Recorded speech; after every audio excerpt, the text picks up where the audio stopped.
What is this? We're recording this 5 minutes earlier than usual. Hopefully, people get the message and hop on it. And welcome everybody to your live Thursday drive time Q&A. We're on the way back to Queens, New York. We're very glad that you could join us. If you're tuning in, by all means, like, share, comment, bring more people in. Tell your friends, tell your family, tell grandma.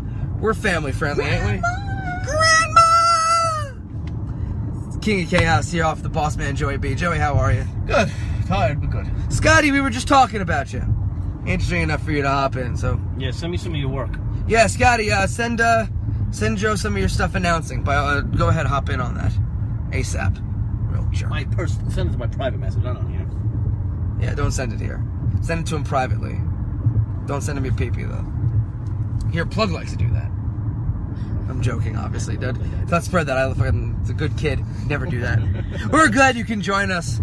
We were, again, just riffing here. This is how this thing normally goes. We sit there and we just riff away and bullshit. You know what? Uh-oh. I'm not going to say what we were riffing about, we're talking about. And I'm told sometimes by Jake that I should not listen or concern myself or care about what garbage says about me or my company, and I think he's right. For once, I'll say that Jake is right. But Yeah, for once. it's kind of hard because garbage is always going to be garbage. It just irks me. That's what's wrong. Well, fucking everything irks you. So it's not exactly fair to say that this specifically does, because everything does irk you, and that's kind of your personality traits, and it's understandable. My whole thing is, it's the way that I go about things when, like, people talk about politics or bullshit. I think, who is it that fucking said this, I think a week or two ago? What's his face? Bob Evans, Brutal Bob. Instead, he goes, you want to get away from the bullshit of wrestling. You want to get away from the politics. Stop being a local guy. That's the fucking truth. And that's what I say. I don't think that stops it. Absolutely does. No, it doesn't. Because you don't get caught up in it. You're too busy worrying about... No, not Dude, true. why do I not get caught up in things? Let's look at where I am. Hold on a minute. You can go out to a show in Arkansas. Okay. And there's a little clique out in Arkansas. I'm just saying. Give me an example. No. And I'll refute your example in a moment. You could be a great fucking worker, but the promoter there, Logan Black, wants his friends on top and fuck the guy that's coming from the Northeast. Fucking guy. So now the guy from the Northeast could have a better match with wrestler number A, or letter A, excuse me. Doesn't get that because their buddy, Logan's buddy, has to be put in that match. That's politics. It might be a different form of politics, but it's still politics. All right, but here's the thing. So, the promoter, as we've called him, Logan Black, in Arkansas is putting his buddies on top, and he's booking Joey B as an open guy. Are you not still getting paid? No, Yes. no. What I'm saying is politics. That's all You I'm talking jerk, about. listen to what I'm saying. Fuck you. Don't Honky you Tonk get Man told me I could be heavyweight I'm champion. just saying it's politics. There's still politics. Right, but no matter I where think you you're go. missing the point of what I mean by politics. Getting caught up in the politics of, like, if I'm coming to Arkansas to wrestle and then drive back home, I don't care that this guy's putting his guy on top, despite the fact that the crowd bought my shirt. That's fine. So that's not getting caught up in the politics. So this is why I don't care about what this one says or that one does or anything like that, because guess what? I'm in fucking the Bronx tomorrow night. Saturday I'm in Staten Island. Sunday I'm in fucking Hartford wrestling on the Warped Tour, which is a fucking childhood dream of mine. I don't have time to sit here and worry about what this one says or does, and I think that goes for just about everybody else. You ever wonder why the people making money in this business don't get caught up in the politics and the bullshit of small-time people who fucking play their games? Because they don't stay local. Fucking someone, and I'll fucking sing the praises of Jordan Grace, who literally is, wrestling fucking everywhere. You never see someone like that get caught up in shit. David Starr, who's a fucking international fucking... he gets caught up in stuff. He gets caught up not in politics. David Starr is wrestling all over the fucking world. He got caught up with that guy Matthias Class, made a whole big stink about it. That wasn't politics. That's him calling out something that he perceived. That's caught up in bullshit. You might consider it bullshit. Obviously, he didn't. Matthias didn't consider it bullshit. And that guy from Sanctuary called him out. John and I agree on some things and agree on some other things. I think John had a bit of personal issues going on there, which is where that was going. But I'll digress from that. My point is, you don't get caught up in the bullshit of the politics of your fucking horseshit if you fucking stay local. One of the things that I try and push on the students is, like, why you need to be traveling and why you need to be everywhere, because it doesn't catch up with you. You don't fucking have any kind of issues if you're just, again, I'm there to work. I'm there to do my best, and fucking, you know, cream rises to the top. If I'm having the best matches, obviously those people in Arkansas are going to enjoy what it is that you're giving them, even if the promoter doesn't want to fucking book you up top. And then people are going to stop coming because they don't want to fucking see the other shit. They want to see you. Or they'll follow you, buy your DVDs, watch your matches on YouTube, buy your t-shirts. Whatever you're doing, you are creating fans out of it. And that's why you work all over the place and continue to work and, you know, create larger pockets of fans, build your brand. You get caught up in the local shit and fucking get angry at people and situations. This is why I fucking don't bother with any of that shit. You fucking stay away from it. What's going on, Dan? Someone asked if I want to wrestle Low Life Louie. Absolutely, that's somebody on my list. Chris Azaro, Saturday, what do you do when you have 2 wrestling events at the same time? We go out. I'm trying to understand that, Chris. You got a lot of really good wrestling on Saturday, and it's all at Warriors of Wrestling, so please come through. That's what I'll leave it there, Chris. 2 thumbs up, even though you only saw 1. So that's my take on things. I got too much to worry about. This month alone, I'm fucking putting a shitload of miles on... Chris Benny's putting a lot of miles on his car, because him and I are traveling all over and wrestling. My car, we're traveling all over to wrestle. Again, Is Ricky Doo-Doo on my list? Ricky Doo-Doo is not on my list. Jack. Jack, who, the referee? Yeah. Is Juba on there? I haven't seen Juba. And local shit almost... That's the thing. It's got to be to the point of like, oh, you know, that's stop getting caught up in if you only work one place or one area, you see the same people all the time. And it's like, so here's my thing. I'll bring this up. My brother and I have a very good relationship. We're close. We're good friends. He'll be the best man at my wedding. You and Sam? Yeah. Very good relationship. You got a different brother. No, I mean, he's certainly a pain in the ass, but also the same thing about me. But the understanding is we do a lot better when we're living separate because we're not on top of each other. Mm. If I'm stuck with somebody on a show every weekend, every place, everywhere, all that shit, see the same people, you get caught up in the same shit, it breeds comfortability. You also don't really improve because you're working the same fucking people all the time.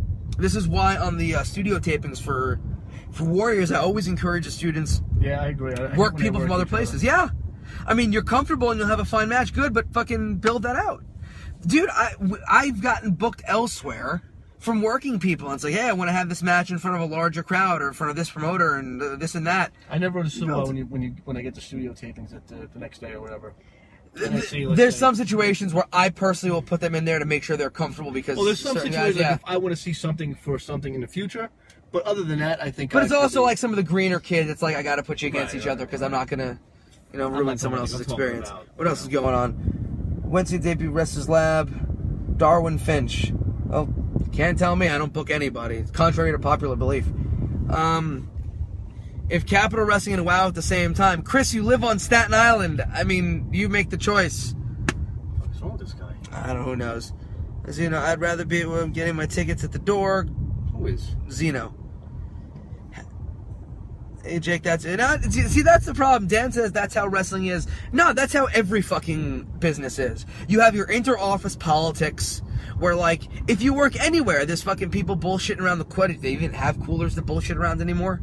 I don't know. Yes. Well, so people bullshit around the cooler or fucking, rumors and bullshit. Literally any fucking job has it. Entertainment just has more of it because everybody's competing for the same fucking spots. It breeds a lot of jealousy. And I can fucking understand that kind of shit.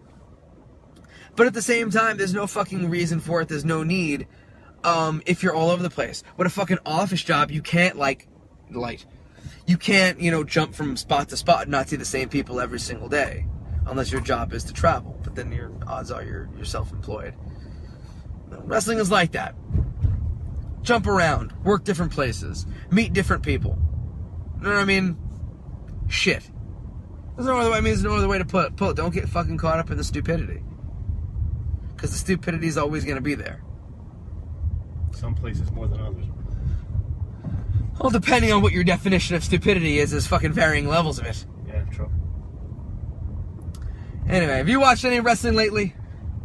Jake, you would think that all the hours I've been up that that's what I've been doing, but no, I haven't been watching. I tried to watch Glow this second season, and my eyes shut. And I put my feet back at the desk at work, and I end up sleeping for like 3 hours. And don't know what I've seen or what I'm having, because episodes just keep playing and playing and playing. Yeah. Why is there traffic up here? Does this bridge go up? It might. And it's still fairly early. Yeah, it's up. Yeah, so I've been overwhelmed with life. No, understandable. Scotty says he just worked a show with the guy from Alaska. I'd be interested to find out. I'd be interested to find out what kind of wrestling there is in Alaska. I was just talking to Sanjay, the promoter from LDN. We're bullshitting soccer because England lost to Croatia yesterday. Oh, they did lose. They did. They got fucking whooped in the second half. But he was saying, I go, oh, you need to bring in a Croatian. He goes, I got one coming in September. And I'm like, holy shit, I didn't know there was wrestling in Croatia. Because they don't have WWE over there. No? No? They don't get it. The internet, you get anything on the internet. Yes and no. Some things aren't available in certain countries. On YouTube, no. But other shit, yeah, I mean, it's very I remember possible. Tommy Dreamer, the first time we booked him, years back. Was that 2010? And he said he's never seen... In the Northeast, wrestling is one way, and everywhere else, it's totally different. I think the Northeast is a fucking bubble. EC3 said it too, where he was telling guys, like, the Northeast, everyone thinks they're fucking better than they are. You need to fucking get out of the Northeast. And so I'll get into that. Let me answer a couple of these things. Dane, tell your fucking female coworker to friend me on Facebook. Why the hell not? I need more people to feed my ego, because apparently I have a massive one. And yeah, I see a lot of wrestling fan for almost 26 years. What's the topic? What's the topic? We're talking about bullshit in professional wrestling. More the politics and people. Is anywhere else besides the Northeast where they use guys that aren't trained? Oh, I'm sure. So it is. Dude, if you go down south, the fucking backwoods of Kentucky, who's training people in fucking Mudlick, Kentucky? It certainly ain't fucking Hillbilly Jim. But there's certainly lots of like untrained guys and fucking half-trained guys and a lot of bullshit like that. I'm not talking about that. What I'm talking about more like that, like when I fucking do my runs in the Midwest, where I'm due to go back over there fairly soon. Stay tuned for that kind of shit. What's going on? I'll be in Florida in a couple of weeks, Paul. What you see over there is very, very different than New York. Where I think New York, someone explained this to me. New York had all these guys from all these schools leave. They went to ECW, they went to WWE, some guys went to WCW, and what was left was just kind of like all the bitter guys. Like Johnny's school. Right, it was a lot of, like fucking Vito went, and fucking Devon and all those guys all went. And he left for Billy Walker. Right, bitter assholes. Who fucking weren't that good, and that's why they didn't get picked up, so they remained bitter and angry and shitty. He's still there. No, he's elsewhere too, because I talked to a buddy of mine who's training with him. Which he said, yeah, honestly, he goes, like, I need my basics worked on big time. And, you know, that's not a bad guy to learn basics from. But, you know, whatever. Anyway, the point being is, New York had that. Whereas, like, New England, there were a lot of dudes in New England, like fucking Steve Bradley's school has made fucking so many fucking insanely talented fucking workers. How many awesome dudes did Brian Fury produce? Like, holy shit! Fucking Sasha Banks, Kofi Kingston, tons of dudes all over the indies right now, because that was a dude who was fucking excellent and was trained by somebody who was excellent and didn't leave. He fucking stayed there and went. The Midwest, all those fucking talented guys out of the Midwest, the fucking Callahans, the Austin Aries, fucking tons of dudes out of fucking Punk, Cabana. They traveled all over the fucking indies, but they stuck around and they worked the fucking local indies and helped build the fucking scene. And a lot of those guys are still fucking building that shit. Darren Corbin is still wrestling. Fucking Eric Cannon is still kicking ass over there. Nick Speranzo's Adam Cole, exactly. Dude, all these incredibly talented guys stuck around and didn't fuck around and didn't throw around the bullshit because they just wanted to fucking love wrestling. And that's why you see fucking all these places in the Midwest just totally fucking killing it. In terms of what is setting the pace in the United States, in my opinion, and if you guys disagree, by all means, throw some shit at me. Let's get a discussion going. The Midwest is what is setting the fucking pace in terms of wrestling right now. PWG on the West Coast. Again,